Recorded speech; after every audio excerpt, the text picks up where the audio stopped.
అందరికీ చాలా తెలుసు. మాది సామాన్యమైనటువంటి వ్యవసాయదారు కుటుంబం. మా నాన్నకి మేము 4 పిల్లలం, 4 అబ్బాయిలమే. అయితే వాళ్ళందరికంటే చిన్నవాడు నేను కావడం చేత మా 3 అన్నయ్యలు కూడా నన్ను వాళ్ళ పిల్లలతో సమానంగా చూసుకునేవారు. అంతేకాకుండా మా అన్నయ్య తాలూకా పిల్లలు కూడా నన్ను వాళ్ళ అన్నదమ్ముడిగానే పిలుస్తారు తప్పితే చిన్నాన్నగా పిలవడం అంటే మాత్రం మా పిల్లలు కూడా తెలియదు. మాది సమిష్టి కుటుంబం, ఇప్పటికీ కూడా మా సమిష్టి కుటుంబమే. ఎవరి మటుకు వాళ్ళు వేరువేరుగా ఉంటున్నా మా స్వగ్రామంలో అయితే మాత్రం మేము అందరం కలిసే ఉంటున్నాం.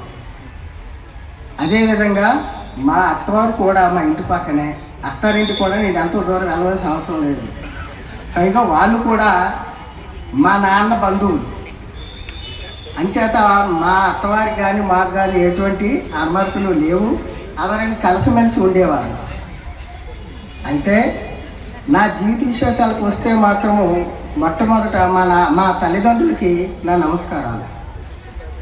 మా తల్లిదండ్రులు చేసిన పుణ్యం వల్ల నేను ఈరోజు మీ అందరి ముందు ఉపాధ్యాయుడిగా పదవీ విరమణ పొందే అవకాశం కల్పించింది. ముఖ్యంగా మా నాన్నగారు, తరువాత మా 3వ అనే రామకృష్ణ, ఆయన నాకు మంచి గైడెన్స్ ఇచ్చి ఏ సమయంలో ఏ స్టెప్ తీసుకోవాలన్నది నాకు చెప్తూ, అలాగే మా పెద్ద అన్నయ్య, మా 2వ అన్నయ్య వాళ్ళు కూడా ఆయన తాలూకా ఆలోచనలకు సహకరిస్తూ నాకు అంటే నా చిన్న వయసులో, అంటే నా 15 సంవత్సరంలో మా అమ్మగారు చనిపోయారు. మా అమ్మగారు చనిపోయిన తర్వాత మా నాన్నగారు నో మోర్. ఆ వెంటనే మా పెద్దన్న గారికి పెళ్లి చేస్తే మా వదిన గారు వచ్చారు. అప్పటి నుంచి నాకు ఏమిటో అన్నది తెలియలేని పరిస్థితిలో మా అన్నతమ్ములు నన్ను చక్కగా తన కుమారుడితో సమానంగా పెంచి పెద్ద చేసి నన్ను ఇంతటి వాడిని చేశారు. వాళ్ళకి నేను సర్వదా కృతజ్ఞుని. అదేవిధంగా ఈ పాఠశాల టైమింగ్ విషయంలో అయితే మాత్రం నాకు మొట్టమొదట మా నాన్నగారు, ఆ తరువాత మా మండలానికి వచ్చిన మహానుభావుడు ఎండిఓ సోమయాజులు గారనే ఆ మహానుభావుడు. మా నాన్నగారు ఉదయం చీకటితో 5 గంటలకు లేచి పొలంలోకి వెళ్ళి 7:30, 8 గంటలకు ఇంటికి వచ్చేసరికి నేను బ్రష్ చేస్తూ ఉండేవాడిని. నాకు యాక్చువల్గా 1995 జూన్ 16 మా ఊరికి 4 కిలోమీటర్ల దూరంలో ఉన్న సింగన్న దొరపలమైన ఊరిలో మొట్టమొదటి నా ప్రస్థానం. అక్కడికి వెళ్ళడానికి ఖచ్చితంగా బండి ఉండేది, మహా అయితే 10 నిమిషాలు. నేను 7:30, 8 గంటలకు బ్రష్ చేస్తే మా నాన్న అనేవాడు, బాబు ఎప్పుడురా బడిలోకి వెళ్తావు, 7 గంటలకి ఎప్పుడురా బడిలోకి వెళ్తావు అని చెప్పేసి ఆయన ప్రతిరోజు నన్ను అంటూ ఉండడు. ఆయన తాలూకా ప్రోత్సాహాన్ని, దానికి తోడు చండశాసుడు అని పిలుచుకునేటువంటి ఎండిఓ గారు ఒకరు. కానీ ఆయన చండశాసురుడు అయినా మా 95 బ్యాచ్లో కోడూరులో, కోటపాడు మండలంలో ఉన్న 95 బ్యాచ్లో ఉన్నటువంటి ఇంచుమించుగా 32-30 మంది మా ఏరియా పిల్లలు అందరం సెలెక్ట్ అయ్యామండి. వాళ్ళందరికీ కూడా ఆయన దిశానిర్దేశం చేసినటువంటి మహానుభావుడు.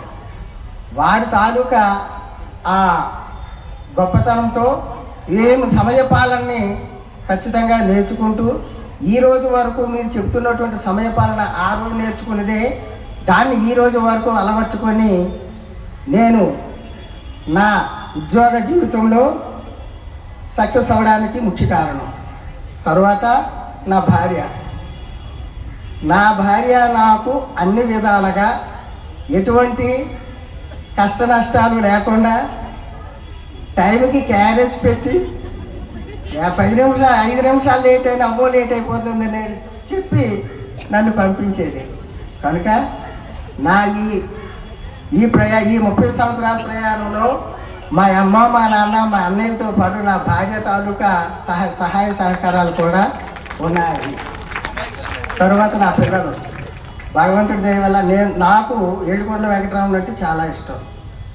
ఆ స్వామి తాలూకా దయ వల్ల నేను వృత్తి పొందినటువంటి నేను ఏ వృత్తిలో ఉన్నానో ఆ వృత్తిలో ఉన్నటువంటి పిల్లలందరికీ కూడా నేను న్యాయం చేశాను కనుక నా పిల్లలకు ఆ దేవుడు ఒక మార్గాన్ని చూపించాడని నేను అనుకుంటున్నాను.